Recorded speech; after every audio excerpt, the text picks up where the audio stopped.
Welcome to a radical discussion of independence, free will, liberty, and the left-hand path. This is Damonosophy with your host, Paul Frederick.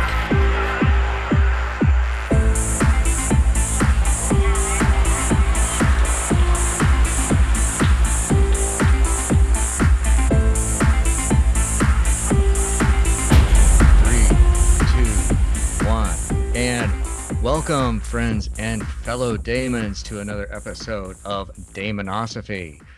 Tonight, my guest is Nikoletta Winters, who joins us to talk about radical music and the left-hand path. So join us as we try to circumnavigate the world through a cyberpunk lens with music and magic. Nikoletta Winters and virtual intelligence. Hi, Nikoletta. Hi, Paul. How are you? I'm good. How are you? Just trying to circumnavigate the, this post-COVID, post-apocalyptic, cyberpunk kind of world. Yeah, that's amazing to think. So the last time that you and I hung out was in Hawaii, in Kona. Things were very free back then. It's like it was a different world. It was like we were surfing basically. We were surfing. You and I, we both paddleboarded. I know we both paddleboarded. Yep. We both did karaoke in some dive bar, which was like really awesome. You know, it was good times. So I'm glad that happened and that we had an opportunity to do that. Hopefully we'll have an opportunity to do stuff like that again someday, you know. I hope next year. Yeah, we'll keep our fingers crossed. Yeah. So you are an incredible musician. I've heard your stuff. I've been, I follow you on Twitter. I always hear your stuff when it comes out. I'm always blown away with it. And I know your project, Virtual Intelligence, you've got a new thing coming out called Pain Sync. Can you tell us a little about it? Yeah. So Pain Sync I started writing it in February of last year, so February 2019. What really influenced me to sort of start working on the album, I was just sitting in my living room and I was listening to a synthwave stream, as you do on the weekends, and there was a song that came on, a Aphelion by Scandroid. He also does like a Cell Dweller, and he's that Fixed Neon guy. Lots of good stuff, but like I really liked it, and I was like, why can't I do stuff like this? So I started writing, and I wasn't writing anything like how that person wrote. It just because I can't express myself in that same way. I don't have the same experience, the life experiences that he did. So as with all of my previous adventures with virtual intelligence, I ended up just sort of like going my own way and sort of infusing some of these synth-wavy elements and cold wave and mid 80s elements with more like a aggro tech symphonic metal sensibility.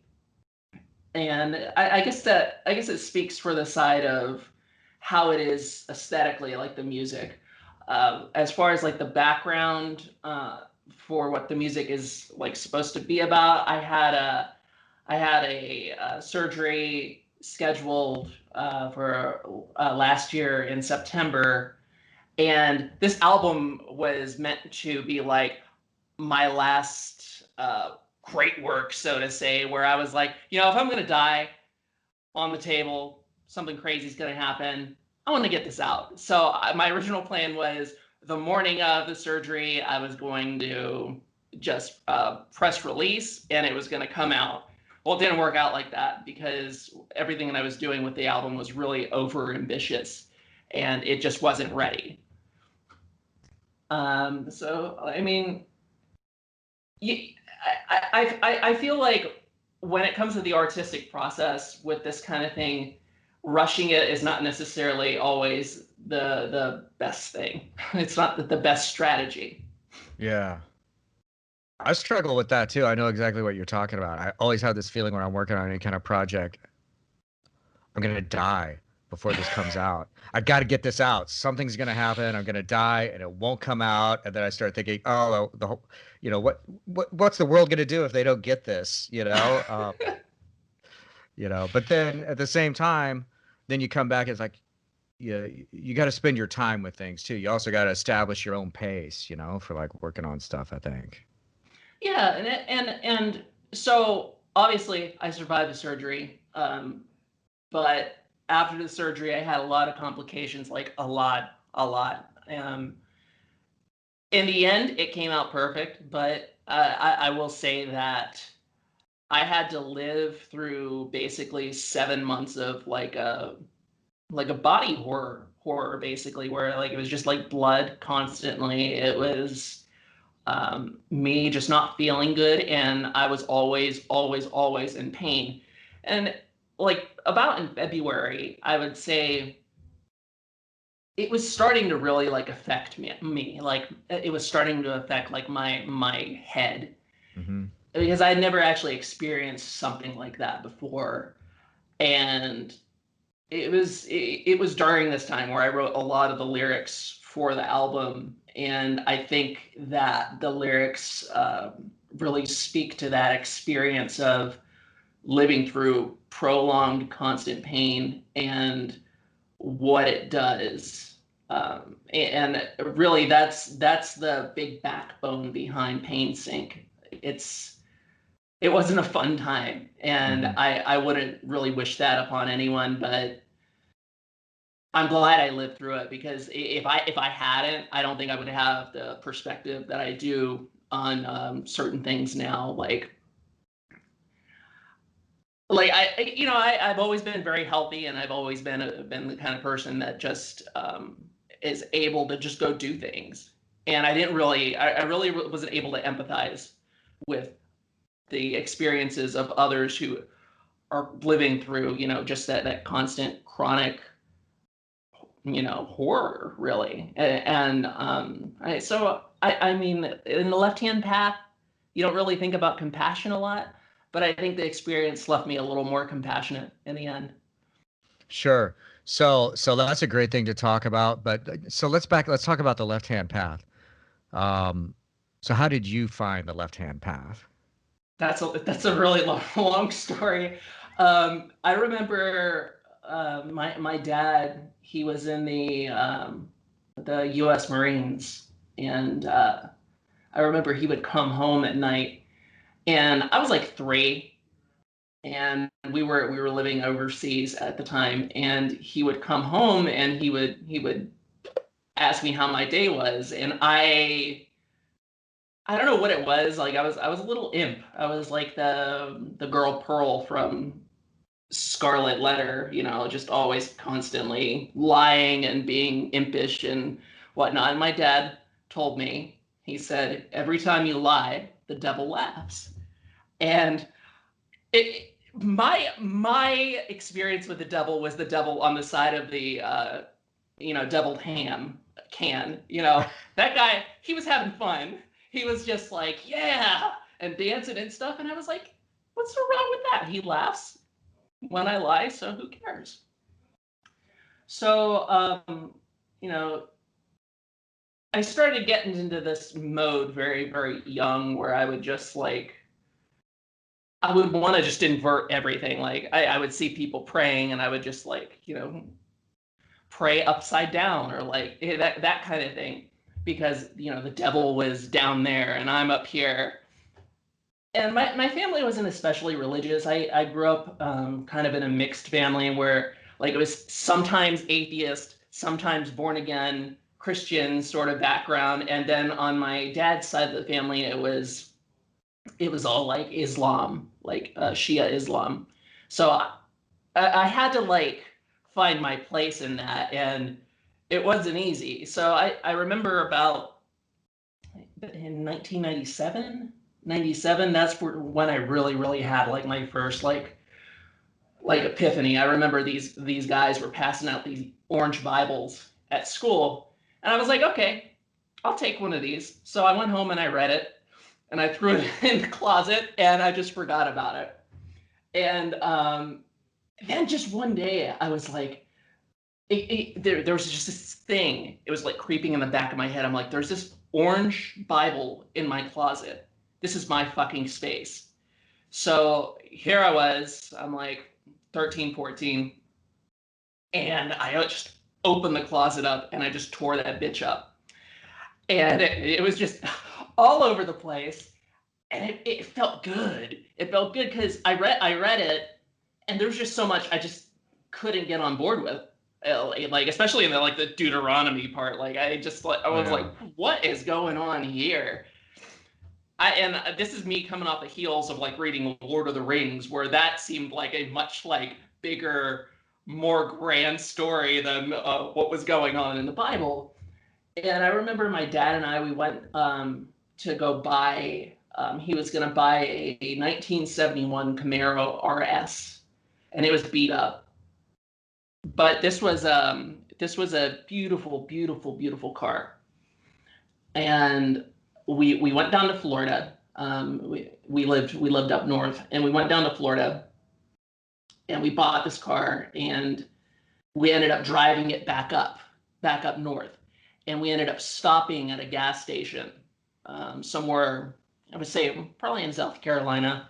And it was the middle of the night, and the power steering on the car went out. Like he was really struggling, so he left me. He left me in the car all alone in South Carolina, in the dark, like probably about 1:30 in the morning.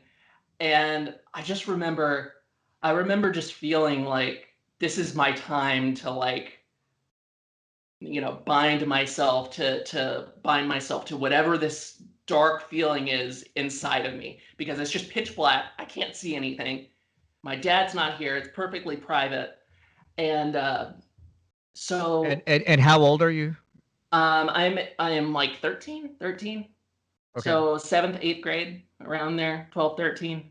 Um, and I just remember like this feeling of this like cloudy feeling coming over me, or like this pressure come down. And I think you know what I'm talking about. Like when you're in the ritual chamber, this is something that happens, especially when you get in the zone. Um, so I basically then and there I sold my soul, sold my soul to the devil. I had never read any other things about anything. This is just something that was in the back of my head. I was like, let's do this. So I sold my soul to the devil. I made a pact right then and there. I was like, I'm gonna do this thing. Yeah, and the thing ended up being my life. And I'm transgender, and back then, like, I wasn't comfortable with who I was at all. So I was like, I'm gonna do this thing. I'm gonna be who I am, and this is the pact I'm making with you. So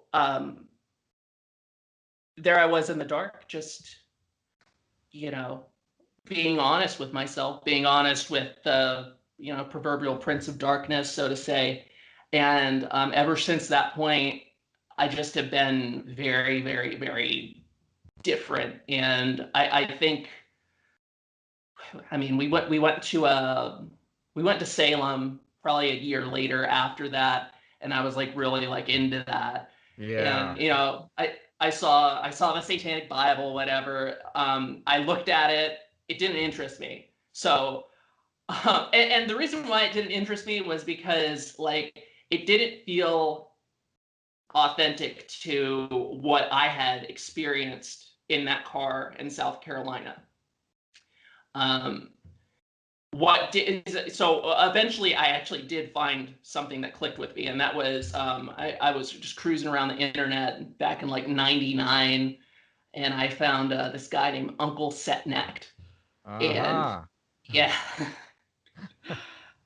Yeah, and here I was in high school, just printing reams and reams of paper off of all of the work, the work that I could find of Uncle Setnact and anything regarding, the Temple is Set, because it seemed like these guys, they kind of knew, they kind of had something going on a little more than, the average LaVeyan Satanist. And that's not, I'm not knocking LaVeyan Satanists. It just didn't resonate with me. Mm-hmm.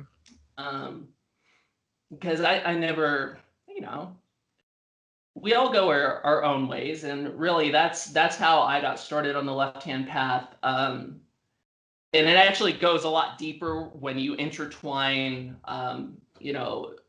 my experience with all that and my choice of music during that time. Like, if it wasn't for that experience, I don't think I ever would have got into like black metal or death metal. Like, I was really, really, really like into like Dark Throne and Emperor and Cradle of Filth and all that stuff back in the late '90s. And like, I taught myself how to play guitar off of that. With the guitar my dad bought me, and my dad was like, "You haven't touched anything I've ever bought you ever, except for that." Little did he know, I'm like sitting here rocking in my bedroom, just having fun. Um, and my life was just changed from that, because after that, right out of high school, I was in a band. It was called Sin Origin, like the origin of sin. Like, ooh, we thought we were being evil. My brother and I, we had this band, and we ended up recruiting a couple guys from New York to come play live with us and all that stuff. And right out of high school, we got a like a small record deal, and we put a couple albums out. Um, at the time, I think the album um, that was really like our big album at that moment, it was called In the Presence of a Dread Magician. And on the cover, it has like, I used to draw sigils for our shows and stuff, and I would put them out. And before our shows are a ritual. I would just burn them, and like, I'm just releasing that energy out into the stage before we go out. That album, and like the mini album we did before it, we recorded in like an actual like professional studio. And I ended up learning a lot of stuff, from the engineer. Like, and I just value that experience, because now the way that I record now is completely different. Like, we were recording on reels and like ADATs back Mm-hmm. then. Oh yeah. And I just remember that the coolest thing to me was seeing the little motors on the mixer for automation just go up and down. Yeah. Like, we have that, but it's just not as tangible now. Right. And I really, really value that experience, because I don't think that there's going to be another time in the near future where that's going to be the norm. No, absolutely. I mean, that's such a good point. And so, I can relate to that. The first time that I recorded in a studio, it was a reel to reel, and it's like so expensive, right? It's like, you don't fuck up, because this Yep. costs every inch of this costs more money than you make in a week, right? And so the pressure's on. And so you just, we did like a 4 song demo cassette, with that. And then ADAT was better because, well, it's a VHS tape, so the pressure's off a little bit. But one of the things that I've realized is that music from the time periods, because people always go back and they want to recapture how something sounded at a certain time. Guess what? You can't. There's nothing you can't, because how it was recorded, that's part of it. That's part of what makes it. And so I realized that recently. I went through a big I'm buying records again. I'm going back and I'm trying to find old records from old genres and stuff, because I know that can't be found anywhere else. And it's just such an interesting thing about music. But what I wanted to ask you is, okay, so during that time period, you were playing the guitar, right? Hmm. So where did you? So I know you also played a bass. So how did that all work out? Did you go from guitar to bass, or? So I actually took a lot of private lessons for viola, oddly enough. Um, Shut up. You know that's the first instrument I played. it's the Have best. we not talked about that before? Never, never. Okay. When I was in when I was in elementary school and they're like, well, okay, we're gonna play classical instruments, and it's like the teacher came out and there's like, who wants to play the violin? And everyone raised their hand. I raised my hand, but she didn't see me. So she went on to the next thing, viola. I'm like, oh yeah, me. Yeah. And so that's how I ended up playing viola. But anyhow, go ahead with your story. How did you end up with viola and then get to guitar Oh and God. bass? So I wanted to play harp. I was like, that's what I want to play. And my parents were like, no, you're not going to play harp because it's so fucking expensive. You know, it's anyway, it was like, I think it was like $3,000 just to get like the Oh yeah, low level yeah. in the 90s. Yeah, this was expensive. So, one of the teachers ended up taking me to watch like a little, and it wasn't a video. It was like, do you know how they used to have like film strips they would show?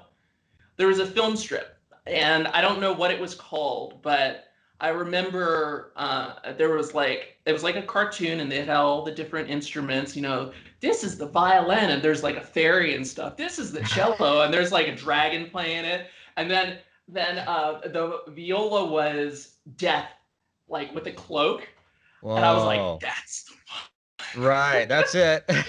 Sign me up. That's awesome. yeah. But yeah, I played that for a really long time. I still play it. I actually played on in 2014. I played that on a recording for Black Soul Seraphim in some cold ass studio. But anyway, I'm getting off topic there. Um, so I took private lessons for that, and like my dad bought my brother a Nintendo 64 in '97, and he bought me a guitar. And the first 6 months I had it, I was like, my brother got a Nintendo 64. I got a guitar. What the, that's not fair. And then there was a senior, this guy named God, what was his name? He was crazy. He was a stoner. I don't even remember his name. He was a stoner, but he handed me a Deicide album. He handed me an album from Bloodthorn, which is a very underrated black metal band. I highly recommend Bloodthorn. And he handed me Dusk and Her Embrace from Cradle of Filth. He's like, take these, go home and listen to these, and tell me what you think. He never asked for them back because he just didn't come to school again, basically. Um, but I loved them. And like I had the guitar and it's sitting there, and I was like, it's not that different from viola. I already had like the movements down, and the rest is history. I listened to it. I would go print tabs at school offline and just sit there and play guitar and learn how to play the Black Goddess Rises and that kind of thing.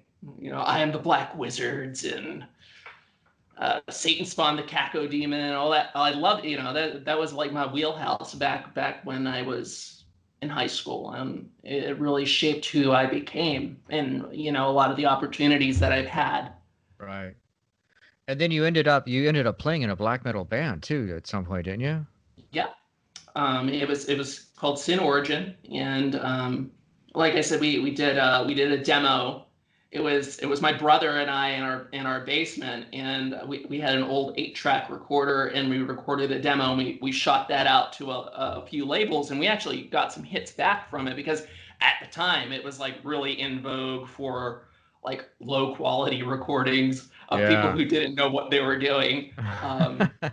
Like oh, we really like this, but we'd like to see a full length album. So, in our little heads, we're like, we got to go to the studio. So we like saved up all summer, Uh-huh. and like in the fall, we just went to this like hyper expensive $70 an hour studio, and in 24 hours, we recorded our first like full length album, and it was 4 songs. It was called Night Eternal, and it was 4 songs, and they were all like 16 minutes each. Uh-huh. And like none of the riffs would like repeat, and it was just crazy. And I remember the guy in the engineer in the studio, he's like, you guys are like playing the craziest music I ever did. Like he recorded like Christian rock like the week Uh-huh. before, I guess we came in there. And we ended up going back to record in the presence of a Dread Magician. And that was released on blackmetal.com records. Man, I miss blackmetal.com. Like Amazon is fucking just destroyed everything. Like they were doing what Amazon did for books originally for black metal, Uh-huh. like in the late 90s, early 2000s. And the Debbie and Eldon, the two people who ran it at the time, um, wonderful, wonderful people. They shared their home with us, and you know we drove down from San Francisco to LA with them for a show, and just I miss the way things are in a way, because things are just I think things are being funneled in a direction of where you can choose A or B. You don't have Uh-huh. like a extra few choices, where to Yeah. spend your money. No, that's really I agree with that 100%. It's like that's a collateral damage of the internet is one thing, right? Because I mean, at first that was like really exciting because you can reach, so much, you can reach so many people, there's so many resources available. But at the same time, it's allowed like these few like a small number of power brokers, I guess, to like just kind of like funnel the music, like you said, and limit the options. Initially I was like, I thought, oh, this is great. Everything you ever want is going to be here online. But then, no, that's not true. What happens is some things don't make it, right? Some things don't make the cut, and that happens with any jump to a new format, right? When record vinyl went to CDs, there's certain things that didn't really make the jump over to CD that never got converted. They're still stuck back in the vinyl world, right? Yeah, Yeah, so it's like not everything is there, and it's like you gotta get what you can, when it's available, to some extent. But even more so now because of the COVID thing, um, what's going to happen to live music? Because live music is just like shut down. Everything's going to online. And I'm like, I don't know what the world is gonna what is the music world gonna look like if there's not like dive bars with some band you never heard of playing that you just see some, you know what I'm saying? You just see yeah. some night and you're like, oh my god, these guys are awesome.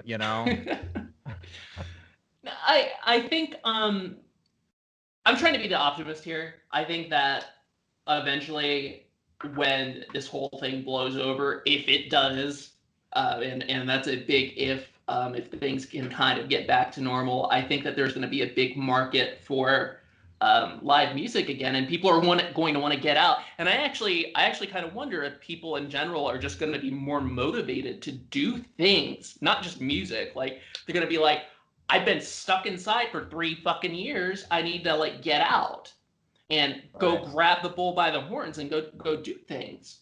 Um, but as far as like the music being funneled into one direction now, I remember in the early 2000s, and I speak of the early 2000s very fondly because that was like to me the golden age of the internet, where there was no people who are now on the internet monetizing it in the wrong way. Yeah. They were still on cable television, and Yeah. like you were able to, and I'm not advocating piracy, but you were able to have basically everything at your fingertips. Like Napster, right? Yes, yeah. Yeah.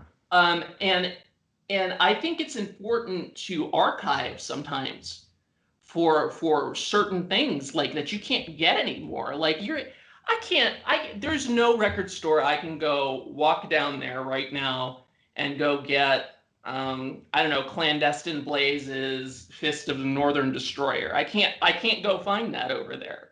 So if I don't have the physical copy, which I do, how else do you get it? Well, you archive the shit you like. And Yeah. like now, I mean that's not going to be on Spotify. There's just a lot of things that aren't going to be on Spotify, and I like Bandcamp because it gives more agency to the artist as opposed to Spotify, because Spotify doesn't pay you shit. Hmm. They and it's like all of the money that Spotify gets goes to Spotify, or it goes to like a bigger name like Taylor Swift, who, I mean, she's doing her own thing. I'm happy for her, but that's Yeah. like basically the infrastructure is built on all of these people who aren't famous creating music and constantly, throwing on the pile I Yeah. think there's something like 21 or 2100 albums uploaded every week Uh-huh. to Spotify. Like, it's a lot. Yeah, maybe I got the numbers wrong, but it's a lot, and I feel like their model of running is built on the backs of people who are, hobbyists, people who are putting their hard work and money in the hopes that they're going to, make it big, that kind of thing, Right. into this platform that doesn't even give a crap about them. So Spotify, so you're gonna have to catch me up here. So Spotify, you can direct release, digital release directly through Spotify now? Here's the thing: is you can't do it directly. There's always a middleman with these guys. You Uh-huh. can't. They have an artist app where you can kind of control what's going on, but not really. You can't take songs off of there. You can't change the names of anything without Uh-huh. going through this third party middleman. And usually it's going to be CD Baby or DistroKid. And I Okay. like those platforms. I Okay. like CD Baby and DistroKid, but I should be able to put my stuff on Spotify and control directly what I want. Right. But all of the so like album art and the way the file is for like a specific .wav file, for instance, is like digitally registered to Spotify. So if you wanted to change something, you would have to make like a completely new like release or a new um, a new track for that Okay. sort of thing. It lacks it lacks the control that something like Bandcamp has, Yeah. um, and they pay you pennies on the dollar Yeah. per whatever listens you get. Yeah. No, I agree with you 100% on that. I love Bandcamp. I think it's like a great it's a great thing. It's like, you feel safe at Bandcamp at least, because there's not, like these other entities like, publishing, Time Warner, we all these big publishing companies that take so much of it. So I definitely love Bandcamp because of that. It's definitely a good thing. I wanted to ask about, because you have so much black metal um, background and you're around during the really that golden age like time period. Did you see the movie Lords of Chaos? I did. What did you think? Okay.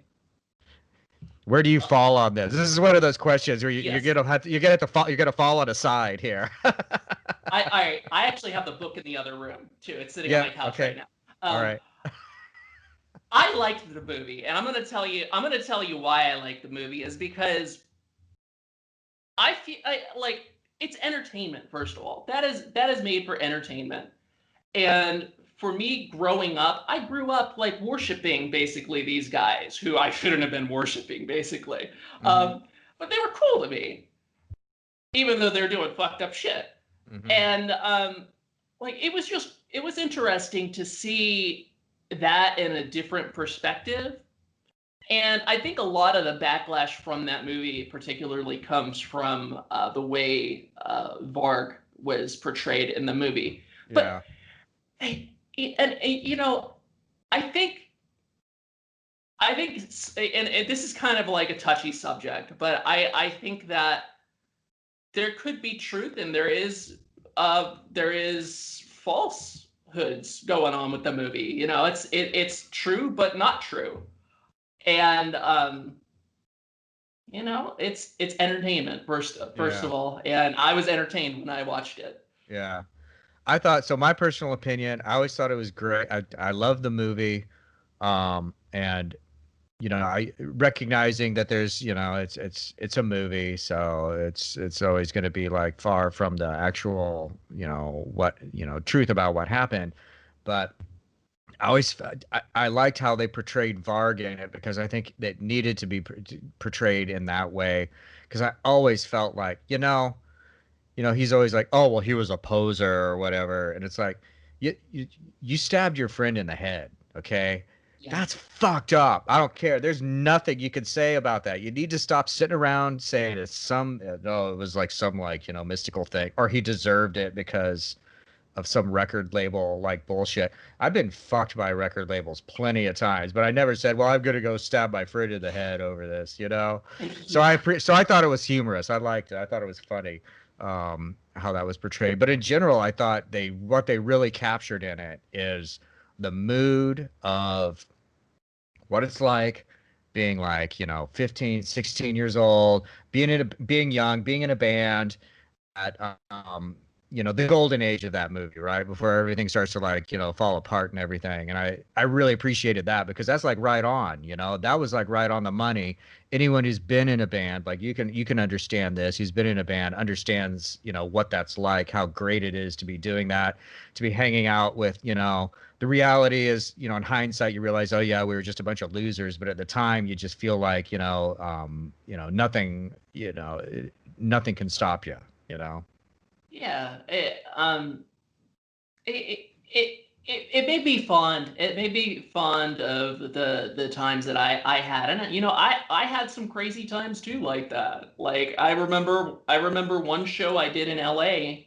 There was just it was like Ibex Throne and a bunch of other bands. It was like a huge like festival, and I remember this guy brought all these bags of Bibles from the hotel onto the stage and just was like that big pile of Bibles. And he's like, okay, do what you're gonna do with this. And I was like, this is not my choice. I didn't choose to do this. I mean, like, I'll throw one out into the audience and see what happens. So as soon as I grabbed one, I threw it out there, and like out of the darkness, it's like 6 or 7 hands just with lighters, just lighting that shit on fire. That's awesome. And after that, we just started whipping them, and they just tore them to shreds. And I remember this guy who was the bouncer. He was this Catholic guy, and he's like, "What you did tonight, you hurt me." And I was like, "Well, you gonna tell that to the fucking 500 people that are in the other room right now?"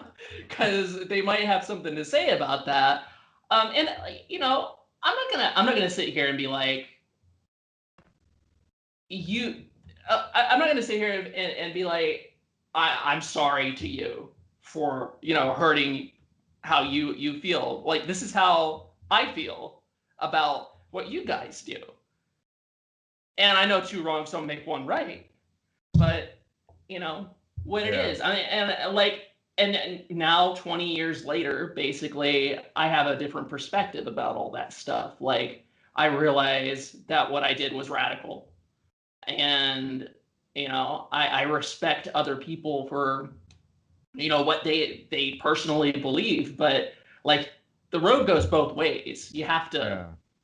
You have to like agree to disagree. That's part of what being an American is. Oh yeah. No, absolutely. So I think most people, what they really don't like about, or what you reject about Christianity.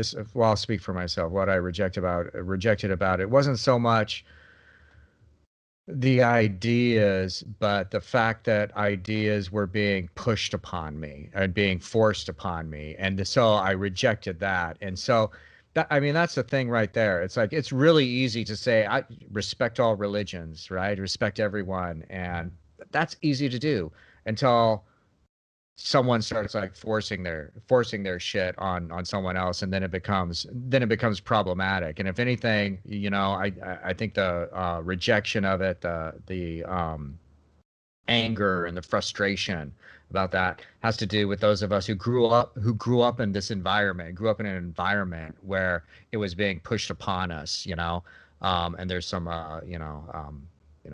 resentment. I guess that's the word I'm looking for, resentment, because of that. But other than that, no, you're right. It's like that's what Americanism is about, in my opinion, or was supposed to be about. Is that no, that's fine. We can all be different. You Hmm. know, we don't have to all love each other. We don't all have to, understand each other, but we can respect each other, and allow each other, room to go our own way. Yeah, yeah. I feel like we're getting away from that, where it's just, and I'm not going to pick sides on the politic thing, um, but I think that everybody needs to just take a step back, stop being so reactionary to what's Hmm. going on, Yeah. take a deep breath, and synthesize. Yeah. Because without that synthesis, without we used to read the newspaper. Now we read Twitter, which is like constant barrage of information all the time. That's not enough opportunity for the human, brain to just take that information and do something with it in a way where you're going to frame it frame it correctly. You know, Yeah. Yeah. because Yeah. when it's just nonstop, you're just gonna and it offends you. You're just gonna want to just explode. And I Hmm. understand. I really do. Yeah. No, I agree. I agree with you 100% on all that. So, how did you go? Let's get back to the instruments. How did you go from we stopped with black metal and you're playing guitar. How did you get from that motif to, and this is what really interests me, how did you get from that to what you're doing now, which is like electronic, and I assume you're using lots of software and maybe sequencers, maybe some loops or something like that. So how did you go from that style of music to what you're doing now with virtual intelligence?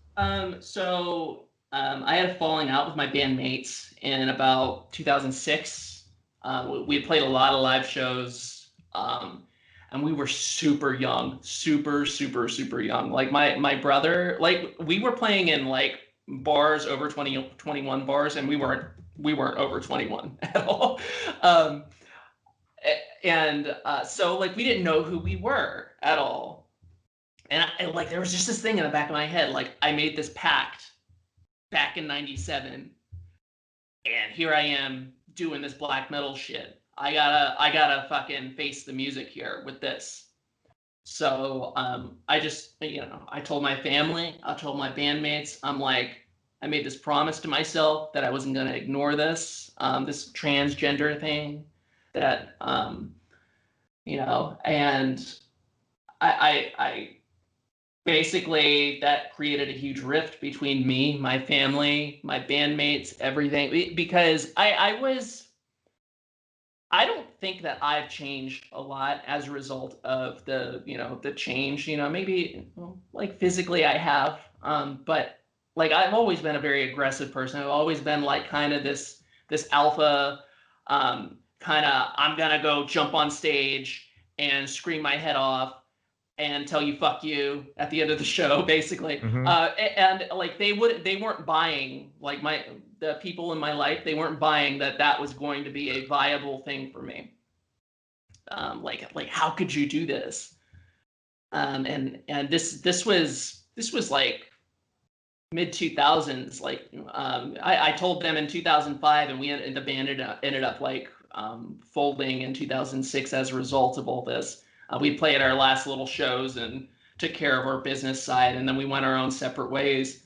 Um, so like at that time, I started doing a lot of like solo experimentation, and I actually did record like a mini like black metal EP by myself. I haven't actually released it ever. It's actually really good. Maybe one day I will like rework the songs and do it. But on that EP, I actually did an experiment with FL Studio. I think it was like FL Studio 5. I want to say at the time. I had this instrumental track, that I did, and I hooked my my Kurzweil K2000 up into that. I didn't actually know how to use like the any of the software side stuff, but I took the K2000 sequencer and I just pressed record on there, and I was like, oh, I can press record and do all this stuff. And I made that song and I put it away. It was called like The Marsh Exhales or something like that. And I put it away, and 4 years passed. And I remembered I moved to Massachusetts and I started like getting into like acting and community theater and doing Rocky Horror every weekend. And during that time, I got a copy of FL Studio gifted to me from a close friend. They said, I know you like doing music. You should give this a shot because this is a new way to do it. And it really wasn't a new way to do it. People had already been using it for years and years at that point, but it was new to me. And I jumped in and I wrote the first virtual intelligence thing in 2010. It was a song called Gathered Upon the Wings of an Angel. And it was based off of Battlestar Galactica, because I'm really into like that idea of machines separating themselves from humans, but still like creating their own like religion. I think that's an interesting concept, and that's what I did with that first song. So after I made that song, I shelved FL Studio again for another 2 years, and then my friend and I, Erin, she's fucking awesome. She did some vocals on the first two Virtual Intelligence releases, but we were like joking around. We're like, let's do a Visual K album, and Visual K is like a Japanese kind of style of music that's really like theatrical. Because we were into theater and we were like, let's just do a show. So I quickly put together this the first Virtual Intelligence it was like a mini EP, and that song I had from 2010, I just rolled it over and made a few more songs, and then we just started playing live in Massachusetts. And during that time, I got to play with quite a few bands. I remember playing with the Spiritual Bat from Italy. They were really cool. Oh yeah, no,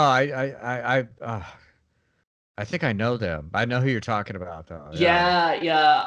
I forget. I want to say his name's Marco, but like she would just the singer would set him up, and he was like blind, but he would just play guitar while she sang, and they had a black box going with their music on it. It was incredible, and I really dig their music. I got an opportunity to play with them, and then during that time I gotten into like this weird clique where I started to learn who was who in the Massachusetts scene, and I started socializing with Morte and McAdver from Pandora's Toy Box, and he eventually went on to do Black Soul Seraphim, which wonderful. It's a great like religious black metal sort of fusion kind of project, and I'm really honored that he actually allowed me to do some guitar solos and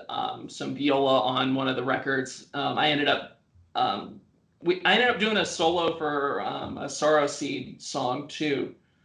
But it was during this time where I was really like productive, and I recorded the Faith album on using FL Studio in like 2012, like immediately after I recorded the first Virtual Intelligence like mini record, and that sort of expounded upon like the whole idea of like machines have religion, like what would happen, and the whole Battlestar Galactica aesthetic. I think it went over everybody's heads, but like years later, like I get this random email occasionally like, I didn't realize this was about Battlestar Galactica. Like that's pretty fucking cool. And like I taught myself FL Studio then, and like I didn't really know anything, so I would just bring my tracks to like a studio a random studio like that I was trying to find in town, like, hey, can I come record vocals on this thing? Because I didn't know I could actually just like record vocals. Despite the fact that years earlier I was recording my K2000 on the FL. I just needed a mic. I didn't know that, but that's where I got more experience in studios, watching what these guys do, what gear they have, all that kind of stuff. Um, I worked with Clay at Black Coffee Sound in Williamsburg, MA, and he's a drummer from Black Pyramid. It's like this doom project, and he helped produce the vocals for Faith, and I think he did a wonderful job. Like he showed me things I didn't even know I could do with these DAWs. So at that point, I decided right then and there I was just gonna do everything in house. I was never gonna go to a studio again. That didn't happen. I had years later I would eventually go back to learn more, but I spent the next few years learning Logic Pro, and then Logic Pro X, and then like it just when you start learning these things, it starts snowballing, and you're like, what does Ableton do, or what does Reaper do? That's different from FL Studio. So now, like, I have a good repertoire 10 years later after starting Virtual Intelligence of just options, just different options. So really, and I really would say that I didn't quite understand some of the technical aspects that I do now about what could possibly make a reasonably quality recording until like the last year or so. Well, yeah. So the level that you're working at now, you're automatically moving into the headspace of a producer, right? Which is like a totally different game than when you're playing one instrument and fitting it along and giving your ideas about this or that from a production standpoint. But if you're recording everything, you're multi-tracking everything, you're immediately going into that headspace of which is more like the big picture, right? You're looking at what is the big picture. So then you can back up and start thinking more about like the storyline, the movements, like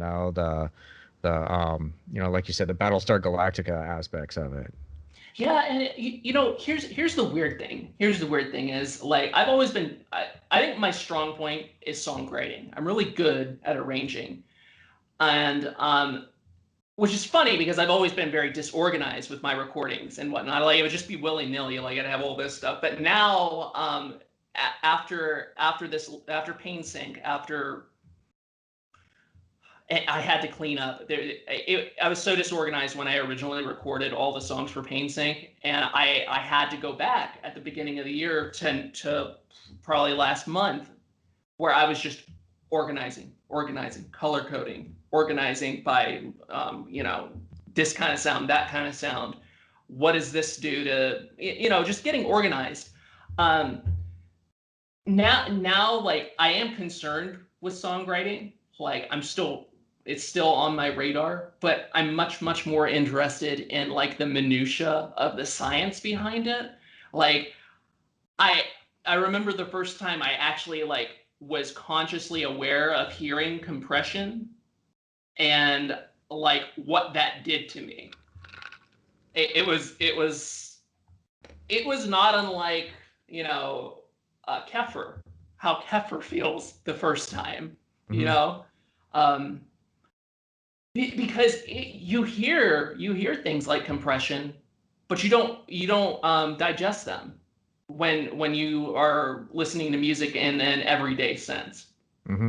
And when you're forcing yourself to sort of learn some of the science behind it, like, this has to be this way, and like if the LUFS isn't like X amount, it's screwed. Like, when you start messing around with that kind of stuff, your whole world just changes.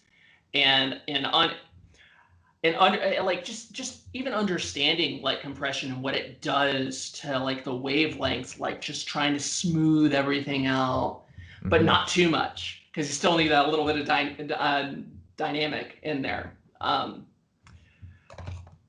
apologize. I'm like talking about this. I'm just very excited about the science behind it, and I'm not advocating. I'm not advocating to anyone out there in the void that you have to you have to master a song at negative 14 LUFS. Like, don't fucking do that. Don't fucking do that. Seriously. Like, that's what Spotify wants everybody's song to be at.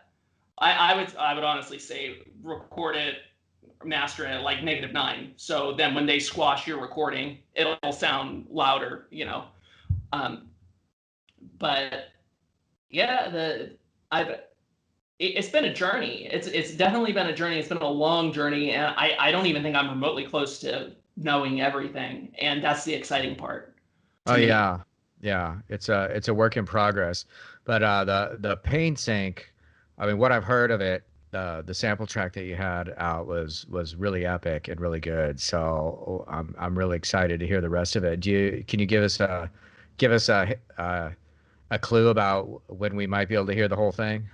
Um, so it's going to be on the anniversary of my surgery date, which is also a couple other secret anniversaries that I'm not going to say. But it will be out on September 10th, and I'm going to release another single track here in the next couple of weeks or so. I'm trying to figure out some extra plans, but none of the songs on the album are the same. Like it's all different stuff. Excellent. So I have to ask this other question. Do you think that the world is awakening to false aesthetic Satanism?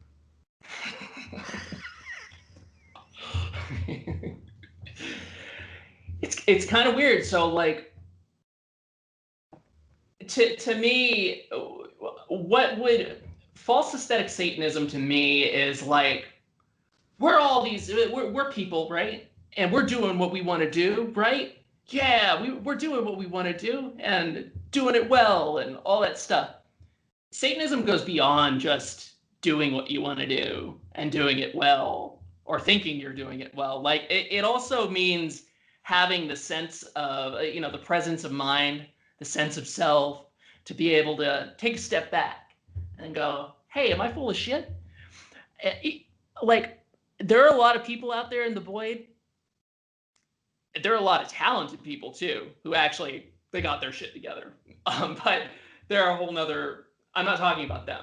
I'm talking about the people who think that their shit doesn't stink, that their art is amazing, that what they're doing is, well, people don't have a clue about. Like, I'm just the best. That Right. kind of attitude. And I think the world at large is awakening to that kind of attitude where they're not checking themselves. They're not checking their own abilities without taking a dive into the deep end.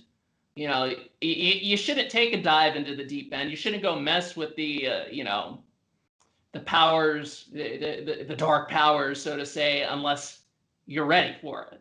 Otherwise, Right. it's going to tear you apart, and it is tearing people apart. It's tearing people apart at large, and it's.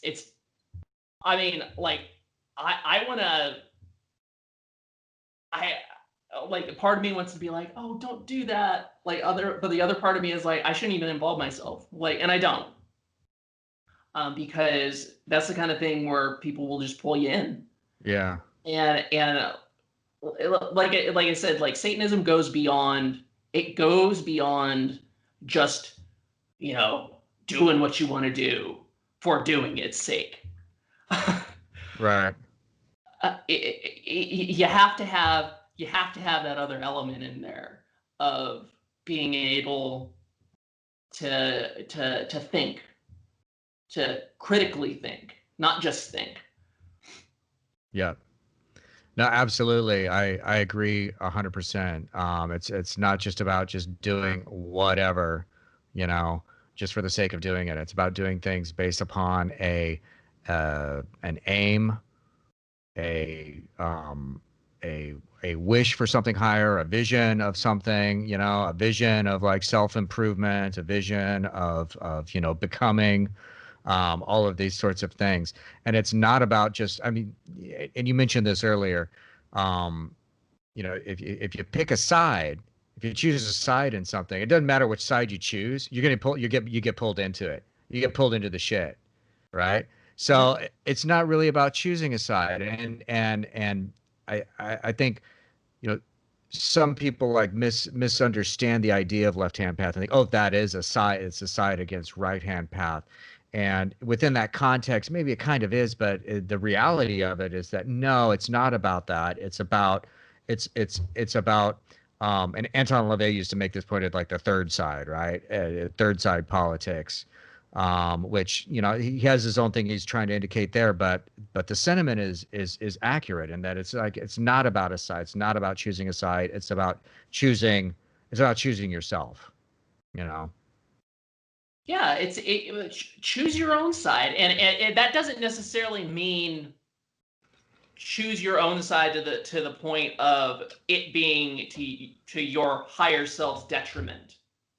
It's choosing Yeah, your own side and being there and present enough to make the right choices, yeah, to make the things that you want manifest in your life. And yeah, I think that I think that's where people are just getting it wrong a lot of times. You can't just call yourself a Satanist without that little spark of manifestation. Like, have you made things happen? You yeah, know, yeah, like, and it's not hard. Everybody is. I think everybody has the capability to yeah, do that if they were brought up in a certain environment or if they yeah, allowed themselves to be exposed to certain things. yeah, But there's that element of fear that kind of there's an element of fear, there's an element of indignance, there's that element of becoming outraged yeah, unnecessarily, that is a brick wall to the admission of getting onto the left hand path, so to say. yeah. Excellent. All right, well, Miss Winters, you're definitely doing the devil's work out there. Thank you, Paul. We sure do appreciate it. So, so where do people need to go to hear the pain sink that you got out now and be in the loop when it all drops? So you can follow me on Twitter at chain spell stun. Um, I'm there, and you can follow Virtual Intelligence at Gothic Electric on Twitter. And then the Bandcamp page is virtualintelligence.bandcamp.com. And you can find PainSync. You can find all the old recordings there. There's good stuff in there. There's also bad stuff in there, but it's art. Yeah. Excellent. Well, we'll put all of those locations in the show notes for this episode so people can check that out. And I urge everyone to definitely go check out Virtual Intelligence because it is fucking dope. Hell yeah. Thank you so much, Paul. All right. Thank you, Nicoletta. Take care and keep fighting the good fight. I will. Okay.